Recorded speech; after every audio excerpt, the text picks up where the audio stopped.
Okay guys, so now we're going to go over the waveforms on an EKG reading. Now this is what everything should look like because we have to know the normal before we can learn abnormal. Now if you find this sheet, it's in your folder towards the end. You can follow along here, and I would recommend you following along by drawing this and writing this because it's going to help you when we get into the abnormals. Okay guys, we're going to start with the P wave, and this is just the first wave of a full complex or cardiac cycle, okay? Because a complete cardiac cycle has the P wave, QRS complex, and the T wave. Okay, so the P wave, the first one we're going to look at, you can always find it because it should be right before the big, tall, narrow things. You're going to look and you're going to find the P wave. The P wave actually represents the depolarization of all the atrial cells. So we know that the SA node should initiate this in a perfect electrical pathway of the heart. Should be positively deflected, which just means, like right here, there's my line, it's positive. So it should go above the line, okay? So it should look like a little hill, not like a U. Okay, so it should look like a little hill, not like a U. And then it's always paired with the QRS complex. It should always come before a QRS complex, or that tall thing that we're going to talk about in a minute. P waves do not like to be alone, so if you see one all alone, then that's abnormal because they should always be positively deflected. And we know that if we see this, we know that the SA node, if it's positively deflected, is doing its job and the atrial cells are all depolarizing. Now, the next complex that we're going to talk about is I have drawn a purple square around it, and that is the QRS complex. Now, this is ventricular depolarization. Okay, so we know that the atria depolarize, the SA node initiates that. Then it sends the message to the AV node, and the AV node repolarizes the atrial cells and depolarizes the ventricular cells by way of bundle of His and the Purkinje fibers. Okay. Please note, atrial repolarization happens here. It's just not shown because the ventricles depolarizing are what is picked up on an EKG. Now, these should be tall and narrow, and I call these pretty because they're tall, they're narrow, they're very pretty. They should all be positively deflected, and they should be in the middle. They're like the middle of a sandwich between the P wave and the T wave that we're going to talk about in a minute.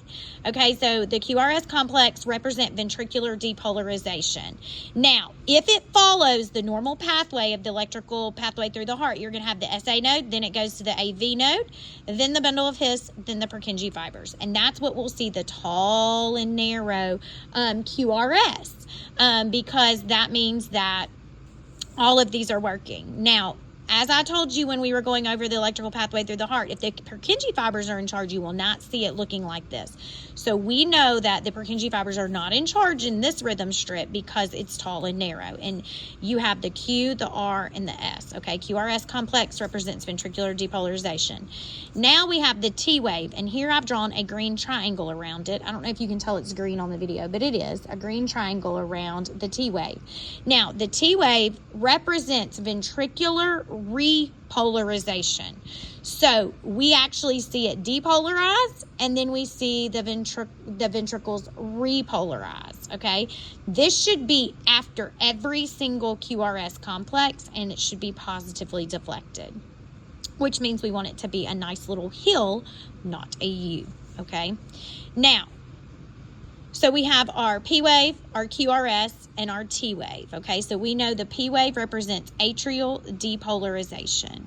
The QRS complex represents ventricular depolarization, but atrial repolarization happens there, and then the T wave represents ventricular repolarization. Now, this little line right here, and I have it underlined in orange with like a squiggly line, this is just complete repolarization, so complete cardiac rest. All cardiac cells are at rest at this time, and this is just a little break between when the ventricles repolarize to where the SA node initiates the next heartbeat. So everything's kind of at rest, and it's really not long, y'all, because this is a 6-second strip, so you can tell it's a very minute the time that there's repolarization. Now, If the EKG is all repolarization, then it means everything is at rest, and that's not great because that means there's no electrical activity, there's no impulses, and there's no contraction or blood moving through the heart, again, to get oxygenated and then to go to the body. Okay, make sure you know what these waves are, what they represent, what they look like. So now when we get in to start analyzing rhythms that are abnormal, you'll be able to recognize those, and you'll be able to recognize what area of the heart is causing that, because that impacts our treatment plan. Okay, guys, good job. Review this. Message me with any questions.